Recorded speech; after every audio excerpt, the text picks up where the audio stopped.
দর্শক, জানেন কি একটি পূর্ণবয়স্ক ফড়িংয়ের দৈনিক খাবার কি? হ্যাঁ, দিনে গড়ে 30 থেকে 100টি পর্যন্ত মশা দিয়ে যেন ব্রেকফাস্ট, লাঞ্চ আর ডিনার সারে একটি ফড়িং। কিন্তু এবার যদি বলি একটি ফড়িং মেরে ফেলা মানে অন্তত 100 মশার কামড়ের দায় কাঁধে নেওয়ার সমান, শুনে অবিশ্বাস্য মনে হবে নিশ্চয়ই। চলুন জেনে নেই এই বিষয়ে বিজ্ঞান আসলে কি বলছে।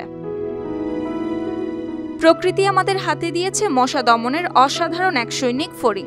আকাশে ওড়ার সময় তারা পাখির মতো শিকার করে উড়ন্ত মশাকে। গবেষণা বলছে একটি পূর্ণবয়স্ক ফড়িং দিনে 30 থেকে 100টি পর্যন্ত মশা খেতে সক্ষম। আর পানির নিচে নিম্ফ অবস্থায় তারা প্রতিদিন প্রায় 40টি মশার লার্ভাও গিলে খায়। মাত্র একদিনেই তারা কমিয়ে দিতে পারে মশার লার্ভার সংখ্যা প্রায় অর্ধেকে। এ কারণেই বিজ্ঞান বিষয়ক লেখক জোসেফ ব্রাউন বলেছেন, যদি একটি ফড়িং মেরে ফেলেন তবে অন্তত 100 মশার কামড়ের দায় নিতে হবে। যদিও বিষয়টি রূপকভাবে বলা, বাস্তবে হয়তো এমনটি নাও ঘটতে পারে, তবুও এর ভেতরেই লুকিয়ে রয়েছে প্রকৃতির গভীর সত্য। ওয়ালটন এখন দেশের সীমানা পেরিয়ে পৌঁছে গিয়েছে 50টিরও বেশি দেশে। ওয়ালটন, ঘরে ঘরে, বিশ্বজুড়ে। বিশ্ব স্বাস্থ্য সংস্থার হিসেবে প্রতি বছর মশাবাহিত রোগে আক্রান্ত হয় প্রায় 700 মিলিয়ন মানুষ।